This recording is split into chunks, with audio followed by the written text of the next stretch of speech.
is located, is a 2-hour drive just north of here in the San Bernardino City Unified School District. Our population is 73% Hispanic, 26% African American, and 1% white. 98% of our students receive free or reduced lunch. Although our community faces several challenges, GIS is helping students to be a force for good. Today, you will hear about 3 different projects, 2 of which integrate GIS into our regular classes, and 1 is a collaboration with our Career Academy. With me today are recent graduates, Richard Hale, Nicholas Morales, and to start us off, incoming senior, Vernell Horsley.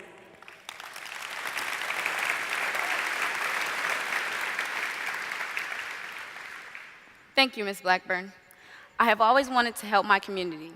A problem I see around me is underage drinking, and I want to help end it. I realized I could use GIS to figure out the patterns and relationships that influence teenage drinking. So, I made maps and made a discovery. The first custom layer I created was the 86 different schools we have in the San Bernardino School District, as you can see. The next layer I created was the 123 liquor stores and markets we have in the San Bernardino area. I did a proximity analysis to find the half-a-mile walking distance around the stores, which is the purple buffer around it. Some large grocery stores have higher security, which can make it harder for a teen to get alcohol, rather than a liquor store with less security, which can make it easier for a teen to get alcohol. This layer is population density. The darker areas represent a higher density, which can make it easier for a teen to find someone to buy them alcohol. One reason teens drink is because they live in lower income households with parents that work multiple jobs, which can be stressful on a teen. In the San Bernardino City, we have a low income rate, which are the lighter green areas. Some parents don't work, so some teens tend to drink to ignore the problems the family is facing. Unfortunately, in the San Bernardino area, we have a high unemployment rate, which are the darker purple spots. I compared my custom layers to my living atlas layers to find the relationship. I found that as the income level increases, the unemployment rate, population density, number of schools, number of liquor stores, and the number of rehab centers decrease.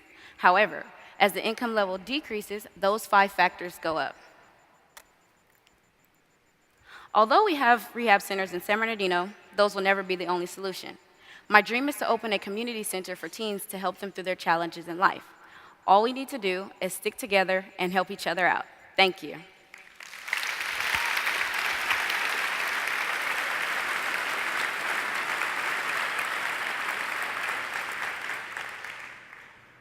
Hi, my name is Nicholas Morales. My social studies teacher asked me to create a story map journal using ArcGIS Inline.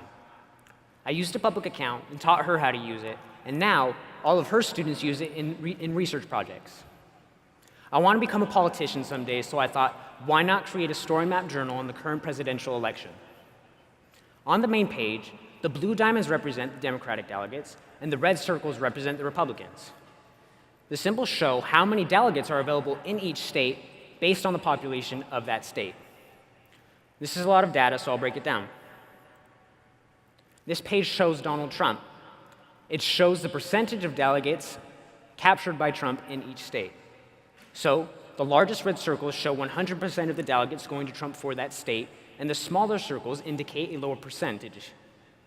Just for an example, in Florida, there are 99 available delegates, and Donald Trump has all 99. So in that state, he gets a larger red circle. On this page, I have a map that includes both Hillary Clinton and Bernie Sanders. The symbol color shows how many delegates are available, The symbol colors show how influential the candidates are in each state. So the light blue areas show where Sanders' strongholds are, and the darker areas show where Clinton is strongest. On my last page, I have a map that includes all 3 candidates together to compare how influential they are in each state and how many delegates are available in these states. I look forward to college next year and to mentoring Career Academy GIS students at San Andreas High School, and to someday use GIS in my own campaign. Thank you.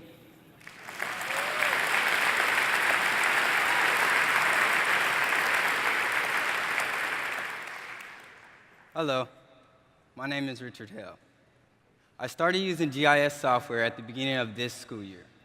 Our GIS Career Academy was asked by the City of Highland to create a database of all the street signs within the city. To accomplish this task, we used the app Survey 123. We created surveys for street signs, sidewalks, street lamps, and blight.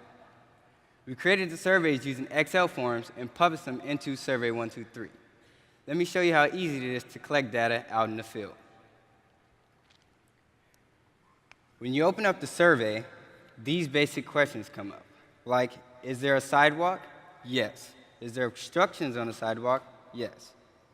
As you answer these questions, some of them give you additional options depending on your answer, like this one. Does it need maintenance? Yes. And the additional answers pop up. You can also get the geo point and take a picture. And the awesome thing about it is you can choose to send the data now or later, depending on your Wi-Fi access.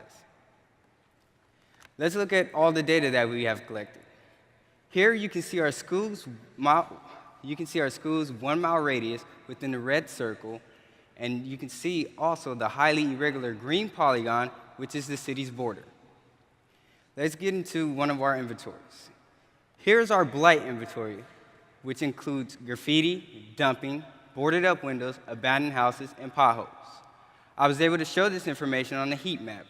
Notice there was little blight in East Highland, and look how intense the blight becomes in the areas around our school. This was just a brief summary of our fieldwork, which involved 4 teachers, over 100 students, and 15 sections of collected data. Thank you.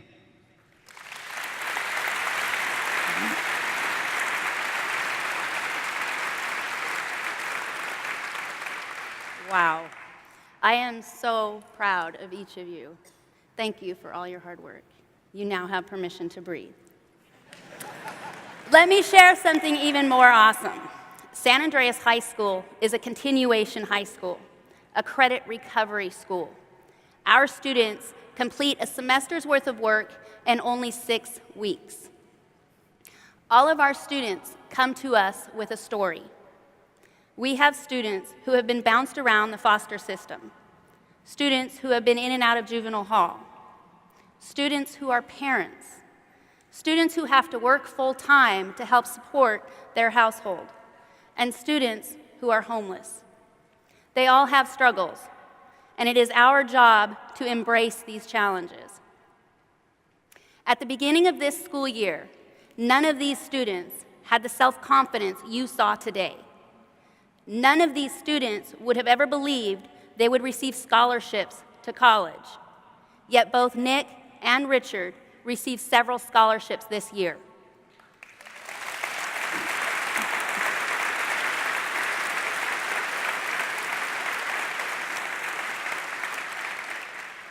I am confident Vernell will receive scholarships next year.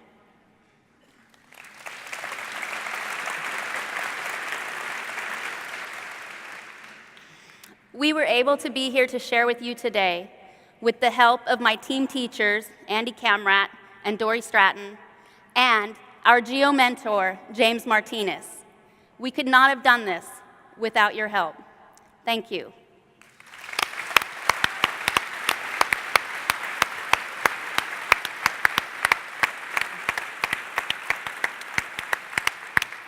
You guys did such great work.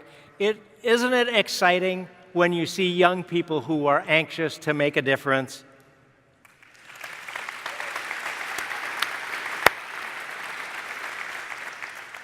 We've made it really easy for schools to get started. But there's one thing that helps educators and students go farther, faster.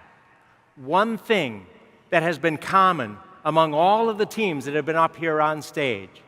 Tell them, Joseph. It's a geo-mentor. Someone excited about what teachers and students can do with GIS.